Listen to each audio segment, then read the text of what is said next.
भगवती दुर्गा कवच ब्रह्मा जी द्वारा निर्देशित। ओम नमः चंडिकायै। मार्कंडेय पुराण में वर्णित ब्रह्मा जी एवं ऋषि मार्कंडेय जी के संवाद में ब्रह्मा जी द्वारा कहा गया यह दुर्गा देवी कवच अत्यंत दुर्लभ एवं गोपनीय है। श्री ब्रह्मा उवाच। ब्रह्मा जी कहते हैं कि यह कवच देवताओं के लिए भी दुर्लभ है। इस कवच का धारण करने से मनुष्य तीनों लोकों में पराजित नहीं हो सकता, उसकी अपमृत्यु भी नहीं हो सकती, उसे किसी भी प्रकार के रोग नहीं हो सकते, उस मनुष्य के ऊपर कोई भी मारण मोहन के मंत्र यंत्र काम नहीं करते तथा उसे देखकर अनिष्टकारक देवी देवता, ग्रह, भूत, पिशाच आदि भाग जाते हैं। उसे राजा द्वारा सम्मान प्राप्त होता है। यह कवच मनुष्य के तेज की वृद्धि करने वाला और उत्तम है। जब तक इस पृथ्वी की सत्ता है तब तक कवचधारी मनुष्य अपनी कीर्ति से विभूषित भूतल पर अपने सुयश के साथ साथ वृद्धि को प्राप्त होता है और उसकी संतान परंपरा बनी रहती है।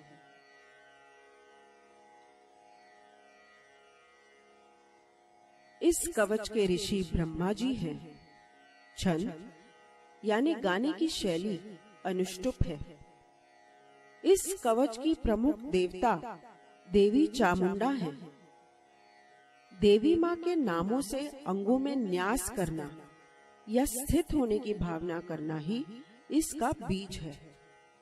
सभी दिशाओं का बंधन करके साधक को सुरक्षा प्रदान करना ही इस कवच का मूल तत्व है और श्री जगदम्बा की प्रीति के लिए ही इसका उपयोग होता है।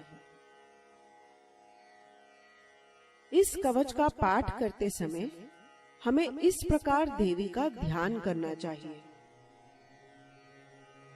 देवी की 9 मूर्तियां हैं जिन्हें नव दुर्गा कहते हैं। उनके पृथक पृथक नाम बतलाए जाते हैं। प्रथम नाम शैलपुत्री है। दूसरी मूर्ति का नाम ब्रह्मचारिणी है। तीसरा स्वरूप चंद्रघंटा के नाम से प्रसिद्ध है। चौथी मूर्ति को कुष्मांडा कहते हैं। 5वें स्वरूप का नाम स्कंदमाता है। देवी के छठे रूप को कात्यायनी कहते हैं। 7वां कालरात्रि और 8वां स्वरूप महागौरी के नाम से प्रसिद्ध है। 9वें स्वरूप का नाम सिद्धिदात्री है। ये सब नाम सर्वज्ञ महात्मा वेद भगवान के द्वारा ही प्रतिपादित हुए हैं। जो मनुष्य अग्नि में जल रहा हो, रणभूमि में शत्रुओं से घिर गया हो, विषम संकट में फंस गया हो तथा इस प्रकार भय से आतुर होकर जो भगवती दुर्गा की शरण में प्राप्त हुए हों, उनका कभी कोई अमंगल नहीं होता। युद्ध के समय संकट में पड़ने पर भी उनके ऊपर कोई विपत्ति नहीं दिखाई देती। उन्हें शोक, दुख और भय की प्राप्ति नहीं होती। जिन्होंने भक्ति पूर्वक देवी का स्मरण किया है, उनका निश्चय ही अभ्युदय होता है। देवेश्वरी, जो आपका चिंतन करते हैं, उनकी आप निःसंदेह रक्षा करती हो। चामुंडा देवी प्रेत पर आरूढ़ हैं। वाराही भैंसे पर सवारी करती है। ऐन्द्री का वाहन ऐरावत हाथी है। वैष्णवी देवी गरुड़ पर ही आसन जमाती है। माहेश्वरी वृषभ पर आरूढ़ होती है। कौमारी का वाहन मयूर है। भगवान विष्णु की प्रियतमा लक्ष्मी देवी कमल के आसन पर विराजमान है और हाथों में कमल धारण किए हुए हैं। वृषभ पर आरूढ़ ईश्वरी देवी ने श्वेत रूप धारण कर रखा है। ब्राह्मी देवी हंस पर बैठी हुई हैं और सब प्रकार के आभूषणों से विभूषित हैं। इस प्रकार ये सभी माताएं सब प्रकार की योग शक्तियों से संपन्न हैं।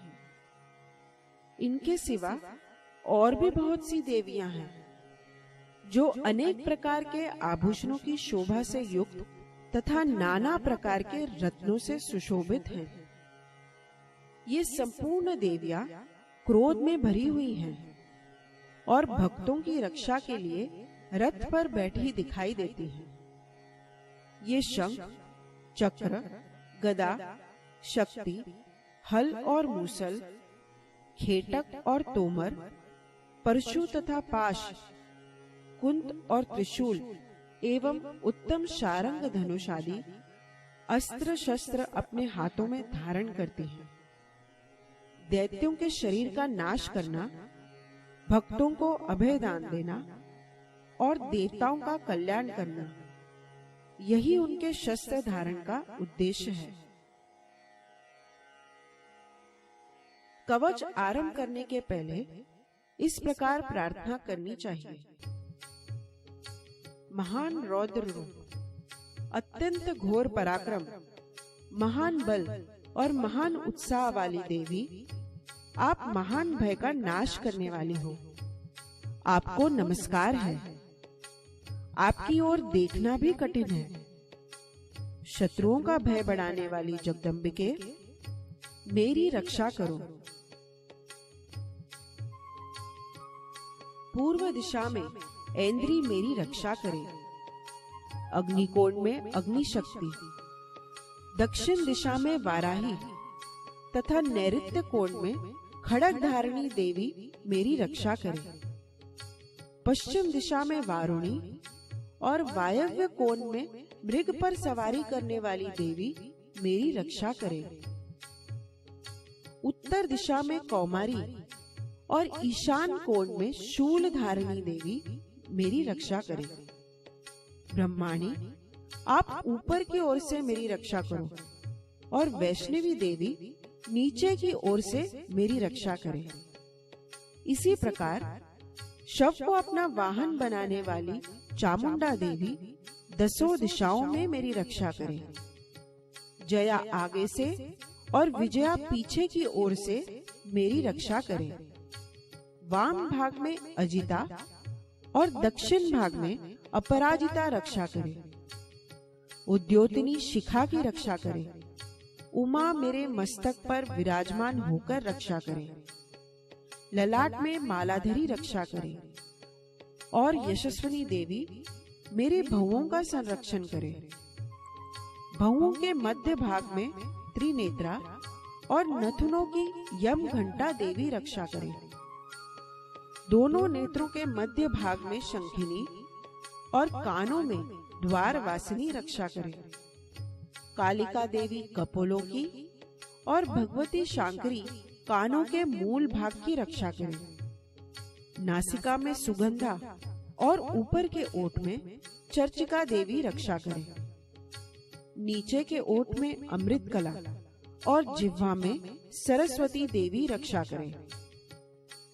कौमारी दांतों की और चंडिका कंठ प्रदेश की रक्षा करे। चित्र घंटा गले की घाटी की और महामाया तालू में रहकर रक्षा करे। कामाक्षी ठोड़ी की और सर्वमंगला मेरी वाणी की रक्षा करे।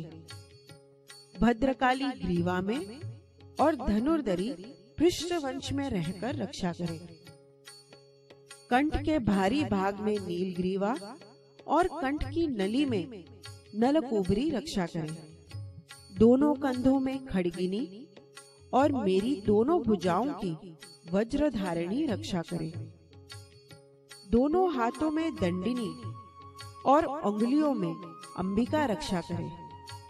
शूलेश्वरी नखों की रक्षा करे। कुलेश्वरी कुक्षी यानी पेट में रहकर रक्षा करे। महादेवी दोनों स्तनों की और शोक विनाशिनी देवी मन की रक्षा करे। ललिता देवी हृदय में और शूल धारिणी उदर में रहकर रक्षा करे। नाभि में कामिनी और गुह्य भाग की या गुप्तांगों की गुह्येश्वरी रक्षा करे। पूतना और कामिका लिंग की और महिषवाहिनी गुदा की रक्षा करे। भगवती कटिभाग में और विंध्यवासिनी घुटनों की रक्षा करे। संपूर्ण कामनाओं को देने वाली महाबला देवी दोनों पिंडलियों की रक्षा करे। नारसिंही दोनों घुटियों की और तेजसी देवी दोनों चरणों के पृष्ठ भाग की रक्षा करे। श्रीदेवी पैरों की अंगुलियों में और तलवासिनी पैरों की तलुओं में रहकर रक्षा करे। अपनी दाढ़ों के कारण भयंकर दिखाई देने वाली दंष्ट्रा कराली देवी नखों की और ऊर्ध्वकेशिनी देवी केशों की रक्षा करे। रोमावलियों के छिद्रों में कौबेरी और त्वचा की बागेश्वरी देवी रक्षा करे।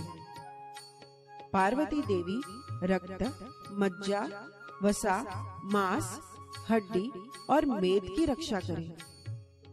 आंतों की काल रात्रि और पित्त की मुकुटेश्वरी रक्षा करे। मूलाधार आदि कमल कोशों में पद्मावती देवी और कफ में चूड़ामणि देवी स्थित होकर रक्षा करे।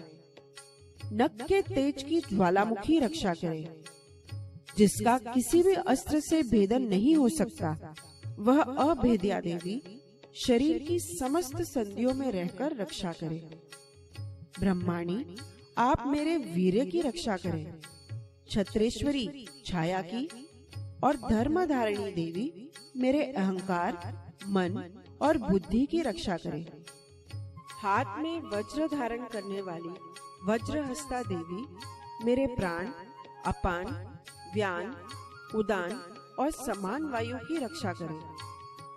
कल्याण से शोभित होने वाली भगवती कल्याण शोभना मेरे प्राण की रक्षा करे। रस, रूप, गंध, शब्द और स्पर्श इन विषयों का अनुभव करते समय योगिनी देवी रक्षा करे तथा सत्वगुण, रजोगुण और तमोगुण की रक्षा सदा नारायणी देवी करे। वाराही आयु की रक्षा करे। वैष्णवी धर्म की रक्षा करे तथा चक्रिणी चक्र धारण करने वाली देवी यश, कीर्ति, लक्ष्मी, धन तथा विद्या की रक्षा करें।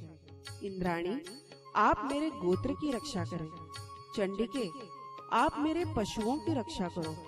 महालक्ष्मी, मेरी संतान की रक्षा करें और भैरवी मेरे जीवन साथी की रक्षा करें। मेरे पथ की सुपथा और मार्ग की क्षेम करी रक्षा करें। राजा के दरबार में महालक्ष्मी रक्षा करे तथा सब ओर व्याप्त रहने वाली विजया देवी संपूर्ण भयों से मेरी रक्षा करे। देवी, जो स्थान कवच में नहीं कहा गया है अतएव रक्षा से रहित है, वह सब आपके द्वारा सुरक्षित हो, क्योंकि आप विजयशालिनी और पापनाशिनी हो। यदि अपने शरीर का भला चाहे तो मनुष्य बिना कवच के कहीं एक पग भी न जाए। कवच का पाठ करके ही यात्रा करे। कवच के द्वारा सब ओर से सुरक्षित मनुष्य जहाँ जहाँ भी जाता है वहाँ वहाँ उसे धन लाभ होता है तथा संपूर्ण कामनाओं की सिद्धि करने वाली विजय की प्राप्ति होती है। वह जिस जिस अभिष्ट वस्तु का चिंतन करता है उसको निश्चय ही प्राप्त कर लेता है। वह पुरुष इस पृथ्वी पर तुलना रहित महान ऐश्वर्य का भागी होता है। कवच से सुरक्षित मनुष्य निर्भय हो जाता है। युद्ध में उसकी पराजय नहीं होती तथा वह तीनों लोकों में पूजनीय होता है। देवी का यह कवच देवताओं के लिए भी दुर्लभ है। जो प्रतिदिन नियम पूर्वक तीनों संध्याओं के समय श्रद्धा के साथ इसका पाठ करता है उसे दैवी कला प्राप्त होती है तथा वह तीनों लोकों में कहीं भी पराजित नहीं होता। इतना ही नहीं, वह अपमृत्यु से रहित हो 100 से भी अधिक वर्षों तक जीवित रहता है। मकरी, चेचक और कोढ़ आदि उसकी संपूर्ण व्याधियां नष्ट हो जाती हैं।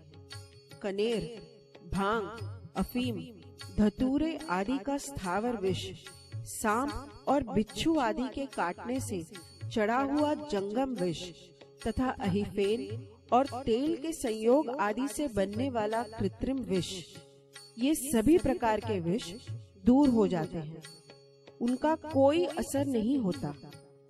इस पृथ्वी पर मारण, मोहन आदि जितने भी अभिचारिक प्रयोग होते हैं तथा इस प्रकार के जितने मंत्र यंत्र होते हैं, वे सब इस कवच को हृदय में धारण कर लेने पर उस मनुष्य को देखते ही नष्ट हो जाते हैं।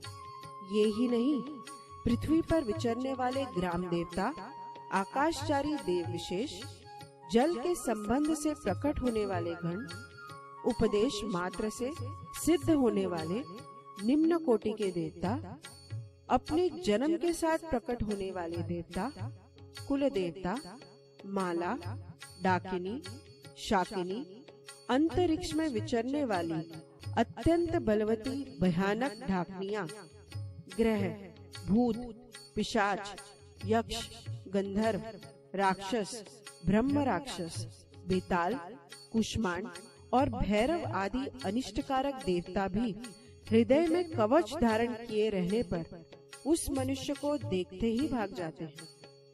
कवचधारी पुरुष को राजा से सम्मान वृद्धि प्राप्त होती है। यह कवच मनुष्य के तेज की वृद्धि करने वाला और उत्तम है। कवच का पाठ करने वाला पुरुष अपनी कीर्ति से विभूषित भूतल पर अपने सुयश के साथ साथ वृद्धि को प्राप्त होता है। जो पहले कवच का पाठ करके उसके बाद सप्तशती चंडी का पाठ करता है, उसकी जब तक वन, पर्वत और काननों सहित यह पृथ्वी टिकी रहती है, तब तक यहाँ उसकी संतान परंपरा बनी रहती है। फिर देह का अंत होने पर वह पुरुष भगवती महामाया के प्रसाद से उस नित्य परम पद को प्राप्त होता है, जो देवताओं के लिए भी दुर्लभ है। वह सुंदर दिव्य रूप धारण करता है और कल्याण में शिव के साथ आनंद का भागी होता है।